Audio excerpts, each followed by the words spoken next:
Attention Hojai জিলা লংকা শিক্ষা খণ্ডৰ খণ্ড বিষয়া লংকা শিক্ষা খণ্ডৰ অধীনস্থ এখন ব্যক্তিগত খণ্ডৰ বিদ্যালয়ৰ নাভূত নাচুত কাণ্ড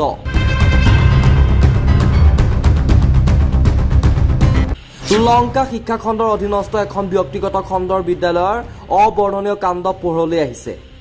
এই ঘটনা সংঘটিত হৈছে মুৰাজাৰৰ কৰণীস্থিত ব্যক্তিগত খণ্ডৰ বিদ্যালয় তবাৰক আলী মেমৰিয়েল একাডেমী।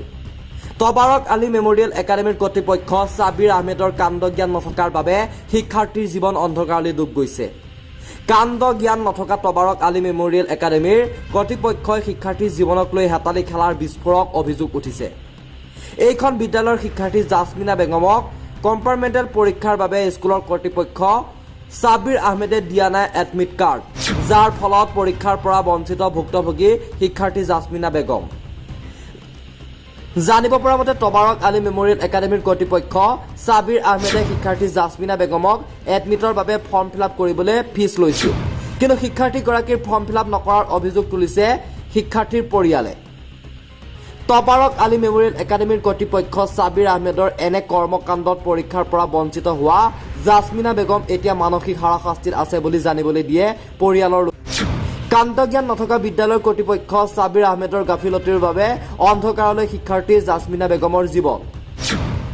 এই ঘটনা পোহৰলৈ অহাত সৰব হৈছে স্থানীয় ছাত্ৰ সংগঠন।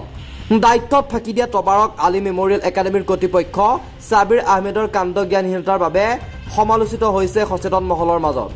ইপিনে ভুক্তভোগী শিক্ষাৰ্থীয়ে দায়িত্বত ফাঁকি দিয়া শিক্ষক সাবিৰ আহমেদৰ বিৰুদ্ধে আনিছে বিস্ফোৰক অভিযোগ। আমাৰ এই প্ৰতিবেদনৰ পিছত লংকা শিক্ষা খণ্ডৰ খণ্ড বিষয়া চকু পৰিবনে এইখন বিদ্যালয়ৰ ওপৰত? ৰমৰমীয়া ব্যৱসায় চলোৱা ব্যক্তিগত খণ্ডৰ বিদ্যালয় তবাৰক আলী মেমৰিয়েল একাডেমীৰ কৰ্তৃপক্ষৰ বিৰুদ্ধে চলাবনে তদন্ত? ন্যায় পাবনে ভুক্তভোগী শিক্ষাৰ্থী জাসমিনা বেগমে? এয়া সময়ত লক্ষণীয় হ'ব। মোৰ নাম জাসমিনা বেগম। মই তবাৰক আলী মেমৰিয়েল একাডেমীত পঢ়োঁ।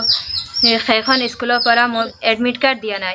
ফিজো ক্লিয়াৰ, সব ক্লিয়াৰ টকা সত্ত্বেও দিয়া নাই এডমিট কাৰ্ড। নহয় পৰীক্ষা দিছিলে নে বঞ্চিত হৈছে পৰীক্ষাৰ পৰা? এডমিট কাৰ্ডৰ বঞ্চিত হৈছে। এডমিট কাৰ্ডৰ অকল এডমিট কাৰ্ড নোপোৱাৰ কাৰণে বঞ্চিত হৈছে। হয়। এতিয়া কি ন্যায় বিচাৰে নেকি আপুনি? হয়। বিদ্যালয়খনৰ নাম কি?